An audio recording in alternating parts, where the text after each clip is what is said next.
Selamat sejahtera. Saya Daria Maisara binti Yushiman daripada TSL TV. Hari ini saya akan interview beberapa adik-adik yang telah ikut serta dalam majlis khatam Al-Quran pada hari ini. Okey, kan nak tanya dek, apa perasaan adik-adik semasa majlis khatam Al-Quran pada hari ini? Seronok, gembira dapat buat yang terbaik, berjaya. Saya rasa sangat berdebar tadi, tapi sangat seronok lah sebenarnya. Seronok lah dapat raya pada cikgu-cikgu banyak tu. Alhamdulillah kita dapat menjayakan dengan sempurna. Okay, last question. Raya tahun ni balik berapa mana? Ipoh. Kuala Kangsor. Saya balik All-Star Kedah. InsyaAllah kalau rezeki All-Star. Faham. Telur Intan. Tanjung Rambutan. Sekian, terima kasih daripada saya.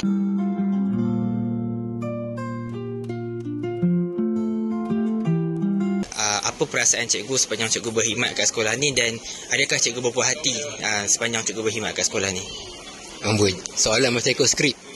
Apa perasaan saya Saya rasa macam 3 tahun ni macam mimpi, macam tak sangka.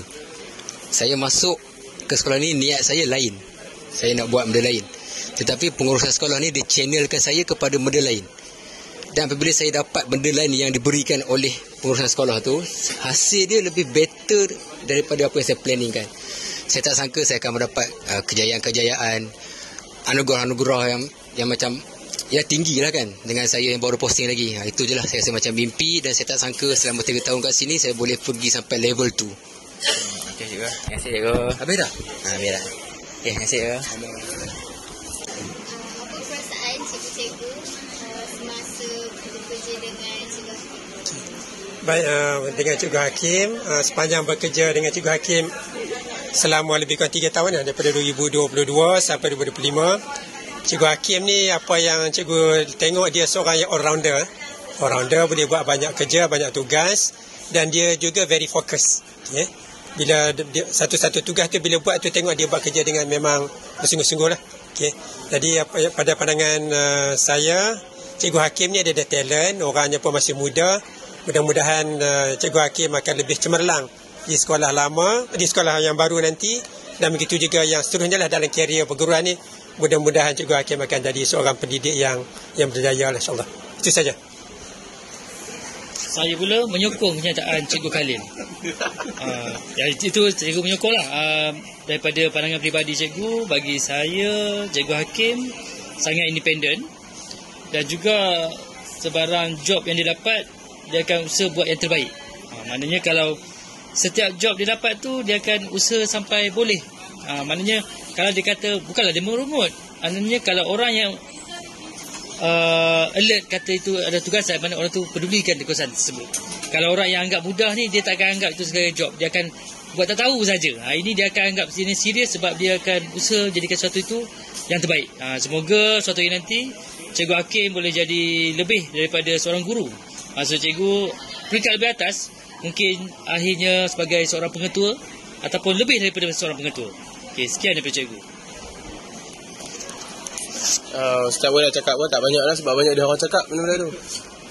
Cuma satu benda yang penting, Ustaz selesa lah bekerja dengan Cikgu Hakim ni kan. Sebab selalu kalau minta pertolongan dia untuk satu program tu, memang dia laksanakan. Dia tak akan bagi alasan, dan dia banyak membantu. Memang program itu berjalan dengan lancar lah. Dan saya nak ucapkan Cikgu Hakim, semoga lebih maju jaya, semoga menjadi seorang guru yang lebih berwibawa, berkaliber di peringkat atas nantilah. Okay, itu saja daripada Ustaz. Terima kasih. Okey, daripada saya baru saja sebulan bekerjasama dengan Cikgu Hakim, tapi berdasarkan 1 bulan bekerjasama dengan dia, Alhamdulillah Cikgu Hakim ni seorang yang sangat berdedikasi, dan cara kerja dia sangat-sangat teliti dan bagus, dan dia seorang yang macam Cikgu Khalil cakap tadi, fokus dalam sesuatu perkara yang dibuat tu, dan itu menyebabkan kita rasa kehilangan yang sangat besar lah bila dia berpindah ke tempat lain. Tapi kita sentiasa mendoa yang terbaik untuk dia di tempat baru, selamat maju jaya, dan semoga di tempat baru nanti dia dapat berkembangkan lagi dia punya potensi dalam bidang pendidikan, ataupun mungkin lebih tinggi lagi macam Cikgu Syah cakap, ke pihak jadi takbir ke atau lebih daripada itu. Akhir kata dari saya, selamat maju jaya Cikgu Hakim. Alright.